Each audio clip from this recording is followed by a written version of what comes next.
안녕하세요. 당신의 노후 준비를 돕는 연금 왕 무드셀러입니다.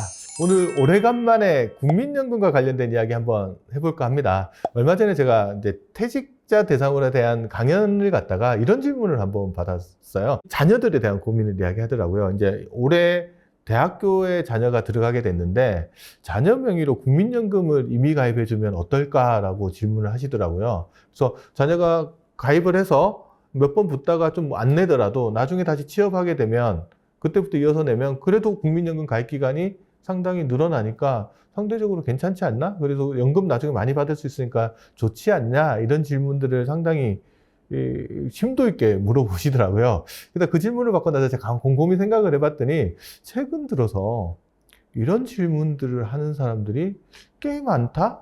이런 느낌이 들더라고요. 근데 10대 후반에서 20대 초반이면 뭐 군인이나 학생분이실 텐데 소득이 없는데도 국민연금에 가입이 가능한 건가요?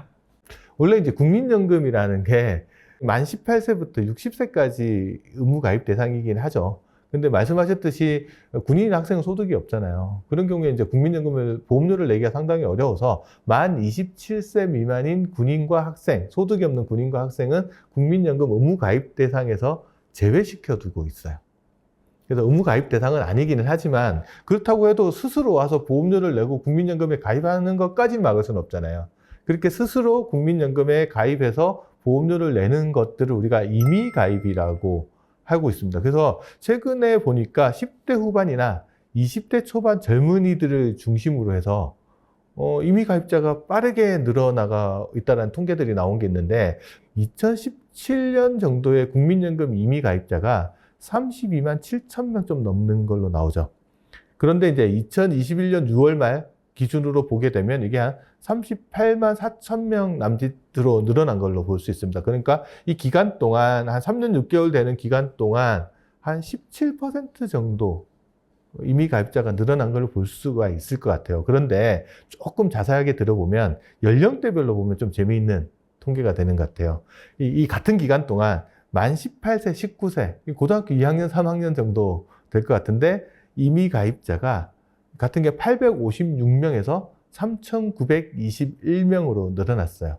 퍼센테이지로 보면 353% 가까이 늘어났으니까 상당히 큰 비율로 늘어난 걸로 볼 수 있고요. 20대 임의 가입자도 보면 같은 기간에 7,176명에서 15,837명으로 한 121% 늘어났으니까 이 그래프에 보시다 보면 상당히 빠르게 늘어나고 있는 모습들을 보이고 있고 특히 2019년도 이후에 그래프 기울기가 약간 가팔라진 모습들을 볼 수 있어서 이게 좀 트렌드의 변화가 있나? 아니면 국민연금에 대한 인식의 변화가 있나? 이런 생각들을 좀 해볼 수 있을 것 같아요. 그래서 같은 기간에 우리가 다른 연령대 사람들이 늘어난 것들과 한번 비교해 볼 필요가 있는 것 같은데 지금 표를 제가 하나 좀 준비를 해봤는데 연령대별로 임의 가입자가 2017년부터 2021년 6월 사이에 어느 정도 늘어났는지를 한번 제가 지금 표로 보여드리고 있는데 잘 보시면 30대 같은 경우에는 19%, 뭐 40대는 17%,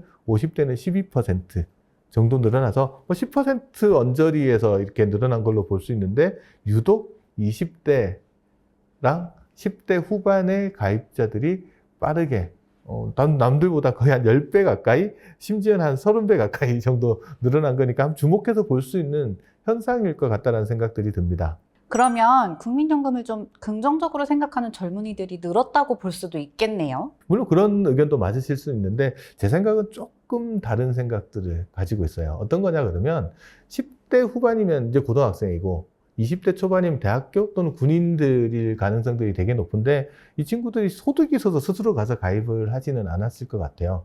대부분 의사결정을 누가 했을 것 같느냐 그러면 부모님들이 의사결정을 했을 가능성들이 상당히 높지 않을까?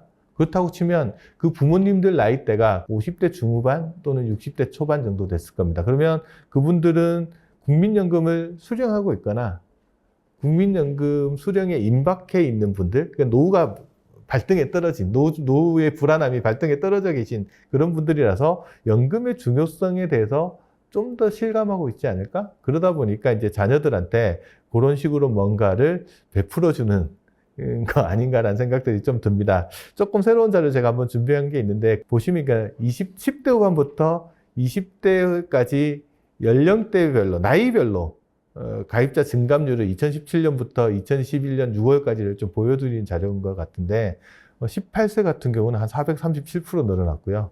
19세는 314% 늘어났는데 20대가 넘어가기 시작하면서부터 27세, 8세를 가면 오히려 증가율이 좀 줄어드는 모습들을 보이거든요.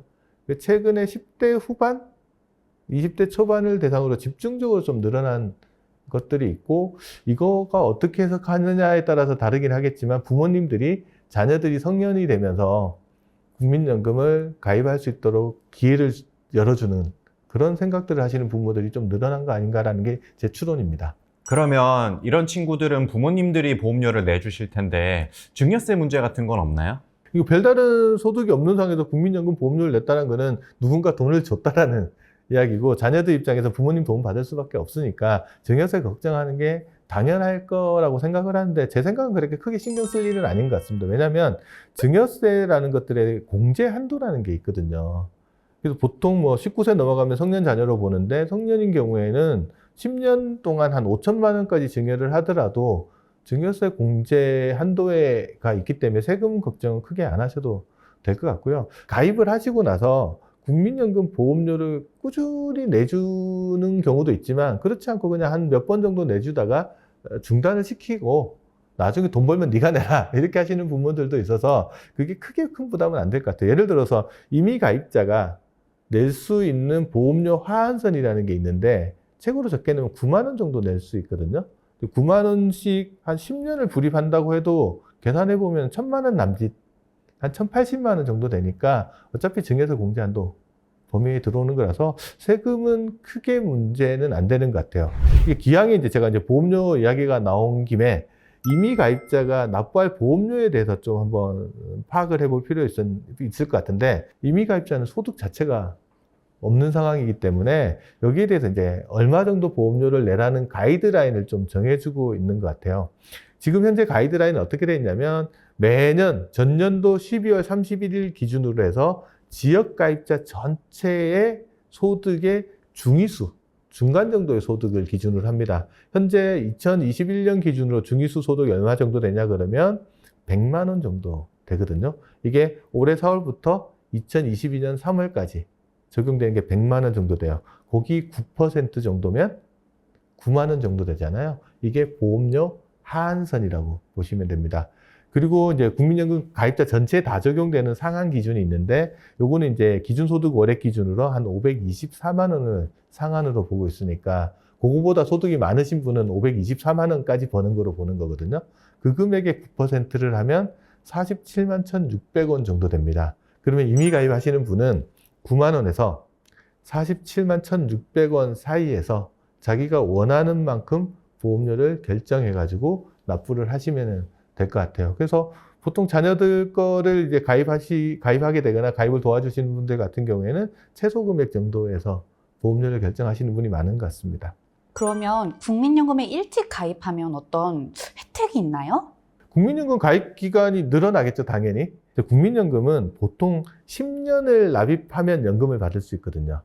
10년 납입할 때 기본 연금액을 예를 들어 50% 정도 된다라고 보시면 가입 기간이 1년 늘어날 때마다 연금액이 보통 5% 정도씩 늘어나게 구조화되어 있다라고 보시면 될 것 같아요. 그래서 국민연금을 많이 받으려면 제일 큰 거는 가입 기간을 어떻게든 늘리는 게 중요한데 이렇게 일찍부터 시작을 해두게 되면 상당히 긴 기간 동안 가입 기간을 가져갈 수 있어서 나중에 연금도 또 더 많이 받을 수 있을 것 같습니다. 지금 화면에 노령연금 예상 월액표라는 것들이 나가고 있는 거를 보실 수 있을 것 같아요. 이건 뭐냐 그러면 노령연금을 어느 정도 받을 수 있는지를 가입 기간에 따라서 이렇게 예시를 해놓은 건데 제가 국민연금공단에서 나온 자료 중에서 특정 금액대별로 좀 묶어가지고 몇 개만 추려본 겁니다. 예를 들어서 화면을 보실 때 이제 기준소득 월액이 한 100만 원 정도 되면 9만 원 정도 이게 이제 하한선이라고 이야기했잖아요.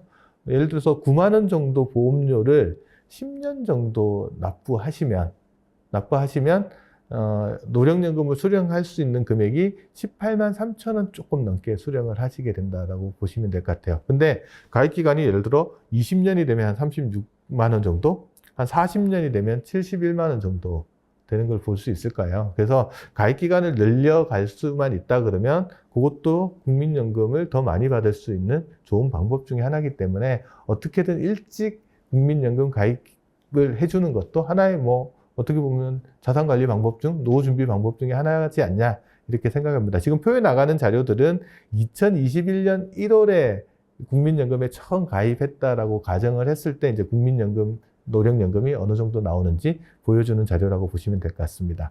그러면 임의 가입을 했다가 중도에 임의로 탈퇴할 수도 있나요? 보통 이제 임의 가입자는 어디까지나 스스로 와서 가입하는 거잖아요. 그럼 탈퇴도 자기가 스스로 할 수 있어요. 보통은 이제 직장인이나 특히 자영업자 같은 경우에 지역가입자 같은 경우에는 국민연금 보험료를 내다가 소득이 없어지거나 소득이 낼 형편이 안 되면 국민연금공단에 가서 납부 예외 신청을 해서 이제 보험료를 안 낼 수 있잖아요. 임의 가입자 같은 경우는 용어를 조금 다르겠습니다. 가입 기간 중에 보험료를 낼 형편이 안 되면 탈퇴 신청을 언제든지 하실 수가 있어요. 그럼 이제 보험료를 더 이상 안 내게 되고, 이때 물어보시는 게 탈퇴를 하면 여태까지 낸 돈을 돌려받는 거냐? 돌려받지는 않아요. 낸 돈은 60세 이후에 연금으로 받거나 아니면 반환일시금 형태로 수령하게끔 되고, 그건 그대로 두고 더 이상 내지는 않는 형태로 간다라고 보시면 될 것 같아요. 그리고 별도로 이제 탈퇴 신청을 하지는 않더라도 보험료를 3개월 이상 내지 않게 되면, 미납하게 되면 국민연금공단에서 직권으로 탈퇴를 처리하는 경우도 있습니다. 그래서 국민연금을 이미 가입한 다음에 최소 한 달 이상, 한 번 이상 보험료를 납부를 한 다음에 탈퇴 신청을 하게 되면 보험 가입 상태는 유지되면서 보험료를 안 내고 있는 상황이잖아요. 그리고 다시 취업하셔서 재개를 하시게 되면 가운데 비어있는 기간들은 그대로 두셔도 되고, 여유가 되면 나중에라도 추후 납부를 통해서 보험료를 내서 가입기간을 늘려갈 수도 있다고 보시면 될 것 같습니다. 학생들은 소득이 없어서 국민연금 보험료를 납부해도 소득공제를 받지는 못하겠죠? 맞습니다. 이제 국민연금 가입자들은 매달 납입하는 보험료를 연말정산할 때나 아니면 5월달 종합소득세 신고할 때 보험료 소득공제 혜택을 받을 수 있잖아요. 근데 소득공제 혜택을 받는다라는 것 자체는 소득세를 내는 분들한테 가능한 일이잖아요. 근데 임의 가입자들 같은 경우는 소득이 없기 때문에 당연히 소득공제도 받을 수는 없게끔 됩니다. 그러면 또 이런 질문 해볼 수 있겠죠. 소득공제를 해주는 대신에 나중에 연금 받을 때 연금소득세를 내는 걸로 알고 있는데, 이렇게 소득공제도 못 받고 나중에 연금 받을 때 세금만 내면 이거 불합리한 거 아니냐, 억울하다, 이렇게 생각하실 수 있을 것 같아요. 근데 이제 법이라는 것들은 그런 분들을 위해서 제도적인 장치들을 좀 마련해 두고 있는 게 있어요. 뭐냐 그러면 나중에 연금을 수령할 때 과세대상 소득이라는 게 나오잖아요. 연금소득이. 거기서 뭘 빼주냐 그러면 소득공제 받지 않고 납입한 원금 있죠. 그 금액을 먼저 빼줍니다. 그래서 예를 들어서 한 해 내가 수령한 노령연금액이 1,000만 원이다. 그런데 내가 국민연금 가입 기간 동안 소득공제를 받지 않고 납입한 돈이 예를 들어 500만 원이 있다. 그러면 500만 원이 먼저 다 빠져나갈 때까지는 세금을 과세를 하지 않는다라고 보시면 돼요. 그리고 500만 원 다 빠져나가면 그거 넘어가는 것부터 이제 과세 대상 소득이라고 보실 수 있을 것 같아요. 그럼 또 이런 질문 할 수 있을 것 같아요. 예를 들어서 내가 한 해 받는 국민연금이 한 1,200만 원 정도인데 내가 소득공제 안 받고 납입한 건 한 1,500만 원이다. 그럼 어떻게 되냐? 그러면 첫 해 받은 연금액 1,200만 원은 전부 다 과세에 제외돼 버리겠죠. 그리고 300만 원은 다음 해로 넘어가서 그 다음에 받는 연금에서 300만 원 빼고 남는 금액만 과세 대상 소득으로 본다, 이렇게 보시면 될 것 같습니다. 오늘은 10대 후반, 20대 초반 자녀들을 둔 부모님께서 자녀들한테 국민연금 임의 가입하는 거 어떻게 생각하느냐, 이런 질문에 대해서 제가 답변을 이것저것 정리를 해서 답변 드렸습니다. 오늘 들으신 내용이 도움이 되셨으면 좋아요 꼭 눌러주시고요. 아직 구독 신청 안 하셨으면 구독 신청 부탁드리고요. 그 다음에 알림 버튼 설정까지 해주시면 감사하겠습니다. 감사합니다.